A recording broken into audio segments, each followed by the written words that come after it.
നിങ്ങളുടെ നേത്രപരിചരണം ഞങ്ങൾ ഉറപ്പു നൽകുന്നു.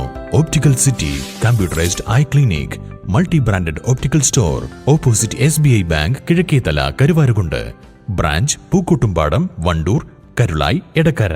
കരുളായി ഉൾവനത്തിലെ മാഞ്ചേരിയിലെ ചോലനായ്ക്കരായ ആദിവാസികൾ വ്യക്തിഗത വനാവകാശ നിയമപ്രകാരം ഭൂമിക്കായി അപേക്ഷ നൽകിയതുമായി ബന്ധപ്പെട്ടുള്ള പരിശോധന നടത്താൻ ജില്ലാ കളക്ടർ VR വിനോദ് പ്രദേശത്തെത്തി. 2018 പ്രദേശത്തെ 8 ചോലനായ്ക്ക കുടുംബങ്ങൾ ഭൂമിക്കായി അപേക്ഷ നൽകിയിരുന്നത്.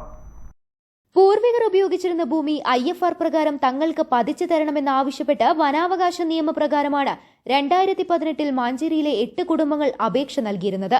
സബ് ഡിവിഷൻ തല പരിശോധന പൂർത്തീകരിച്ച ശേഷം ഫയൽ DLC ചെയർമാൻ കൂടിയായ ജില്ലാ കളക്ടറുടെ ഓഫീസിലെത്തിയിട്ട് കുറെ കാലമായിരുന്നെങ്കിലും കോവിഡ്, പ്രളയം തുടങ്ങിയ കാരണങ്ങൾ കൊണ്ട് നടപടി സ്വീകരിക്കാൻ സാധിച്ചിരുന്നില്ല.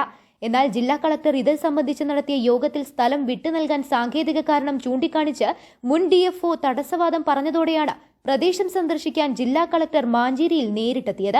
ആദിവാസികൾ ആവശ്യപ്പെടുന്ന ഭൂമി വിട്ടു നൽകാൻ അനുയോജ്യമായവയാണോ എന്നും പൂർവികർ നടത്തിയിരുന്ന ദീർഘകാല വിളകൾ ഈ ഭൂമിയിലുണ്ടോ എന്നും പരിശോധിച്ചു. ഇതിൽ കാപ്പി, പുളി, മാവ്, നാരകം തുടങ്ങിയ വൃക്ഷങ്ങളുണ്ടെന്ന് കളക്ടർ നേരിട്ട് കണ്ടുബോധ്യപ്പെടുകയും ചെയ്തു. അടുത്ത DLC യോഗത്തിൽ ഇത് സംബന്ധിച്ച തീരുമാനമുണ്ടാവാൻ സാധ്യതയുണ്ടാവുമെന്നും കരുതുന്നു. മാഞ്ചേരിയിലെത്തിയ കളക്ടർ ചോലനായ്ക്കരുടെ ക്ഷേമവും അന്വേഷിച്ചാണ് മടങ്ങിയത്. വന്യമൃഗശല്യം ഉൾപ്പെടെയുള്ള പരാതികളും ആദിവാസികൾ കളക്ടർക്ക് മുന്നിൽ അവതരിപ്പിച്ചു.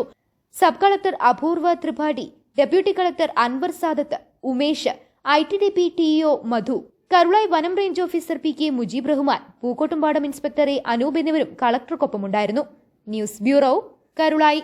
സ്വന്തം ഹൈസ്പീഡ് ഇന്റർനെറ്റ്, നമ്മുടെ സ്വന്തം ഇന്റർനെറ്റ്.